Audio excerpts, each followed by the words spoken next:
এখন যেহেতু আমাদের ওখানে মীমাংসার জন্য গেছে, আমরা 1 ঘন্টা আমাদের এই যে কার্যক্রম বিরতি রাখবো এবং দোকানপাট খোলা থাকবে, বন্ধ থাকবে।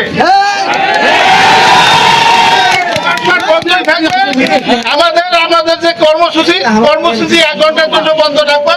এর মধ্যে যদি ফয়সালা হয় তাহলে আমাদের কর্মসূচি চালু হবে। আপনি যা কিছু শুনেছেন সবকিছুর মধ্যে কিছু তথ্যের গ্যাপ আছে। মূলত ঘটনা হলো একটা বাসাতে চুরির ঘটনা ঘটেছে।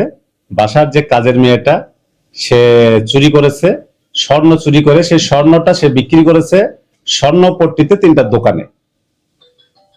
পরবর্তীতে সেটা আমরা নিশ্চিত হয়েছি যে দোকানদার এরা চোরাই মালামাল ক্রয় করে থাকে এবং এই চোরাই স্বর্ণ কেনার সময় তাদের নিয়ম মতে তাদের এনআইডি এবং এই স্বর্ণের বৈধতা যাচাই করার নিয়ম থাকলেও তারা সেটা করে নাই।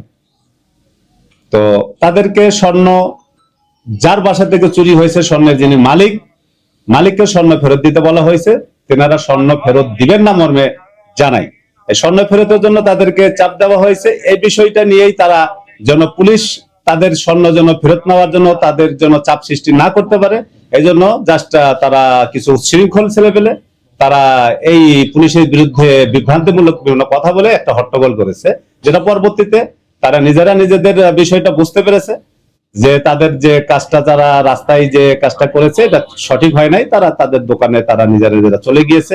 কলেজে সবকিছু স্বাভাবিক, আইন শৃঙ্খলা সহ। আমি দোকানে যাই নাই, এটা একজন তদন্তকারী অফিসার আছে, তদন্তকারী অফিসার সে তদন্ত করার জন্য দোকানে গিয়েছে। আর তাদেরকে চোর বলা হয় নাই। যারা চোরাই স্বর্ণ কি ডাকাতি স্বর্ণ কিনে থাকে, অবৈধ জিনিস কিনে থাকে, তারা অবশ্যই অপরাধী বলা হয়েছে।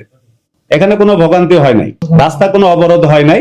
জাস্ট রাস্তার সামনে আমার সামনে ওই স্বর্ণপট্টির সম্মানিত সভাপতি সেক্রেটারি বসা আছে, তারা আমার সামনেই বসা আছে। আপনি তাদের সাথে কথা বলতে পারেন। দৈনিক আজকের বাংলা .net